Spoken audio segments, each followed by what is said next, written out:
Bismillahirrahmanirrahim. Assalamualaikum warahmatullahi wabarakatuh.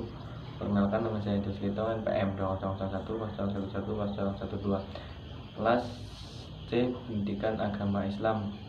Di sini saya akan mempresentasikan MK Bahasa Indonesia, yaitu jurnal kelima tentang kedudukan sintaksis. Terdiri dari 18 halaman, diawali dengan cover dan diakhiri dengan daftar pustaka. A. Kedudukan sintaksis dalam ilmu bahasa linguistik. Linguistik sebagai disiplin ilmu memiliki beberapa cabang atau subdisiplin. Pembagian subdisiplin itu tergantung pada tataran-tataran ruang lingkupnya, yakni mencakup font, fonem, morfem kata, farsa, kalausa, kalimat, paragraf, wancana, semantik, dan pragmatik.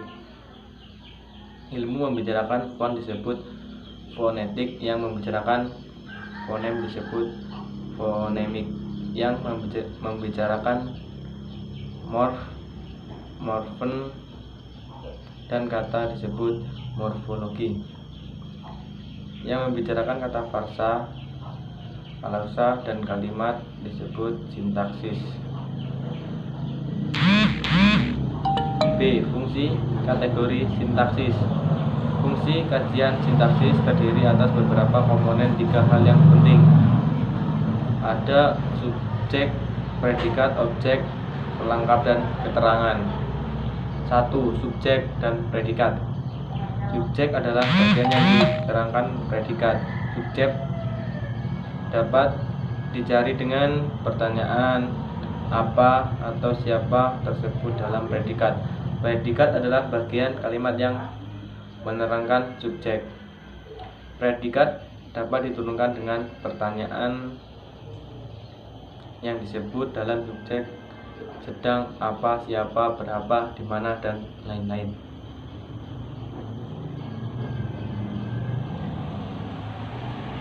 Subjek berupa farsa, nomina, atau pengganti farsa, nomina. Di sisi lain, predikat bisa berupa farsa, nomina, farsa verba, farsa adjektif, farsa nurmelia, ataupun farsa proporsi.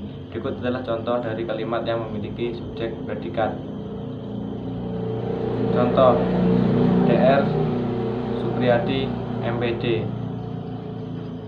Contoh: 1. Mahasiswa sedang belajar. Mahasiswa menduduki fungsi subjek, sedangkan sedang belajar menduduki fungsi predikat mahasiswa S, sedangkan belajar P. 2. Objek dan pelengkap. Objek berupa farsa, nomina, atau pengganti farsa, nomina, sedang pelengkap berupa farsa, nomina, verba, adjektif, nuralia, proposi, dan pengganti nomina.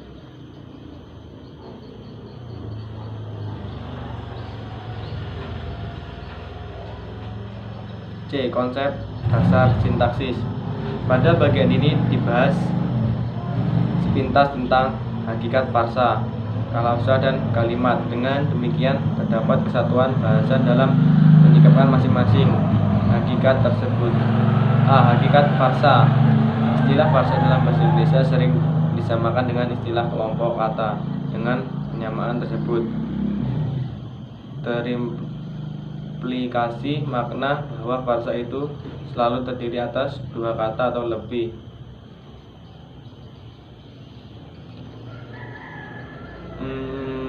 Menyatakan bahwa farsa adalah sebagai satuan gramatik yang terdiri atas dua kata atau lebih yang tidak melebihi atas fungsi unsur. Kalausa berdasarkan definisi dapat dikemukakan bahwa farsa mempunyai dua ciri, yaitu 1. Merupakan satuan gramatik yang terdiri atas dua kata atau lebih, dan 2. Tidak melebihi farsa fungsi unsur kalausa. B. Hakikat kalausa.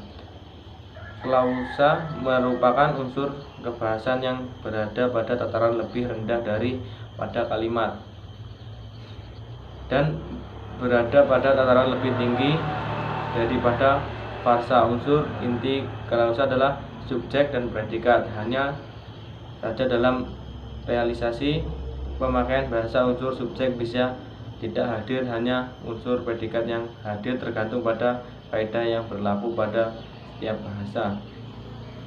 Klausa merupakan kalimat dan karenanya klausa bukan kalimat.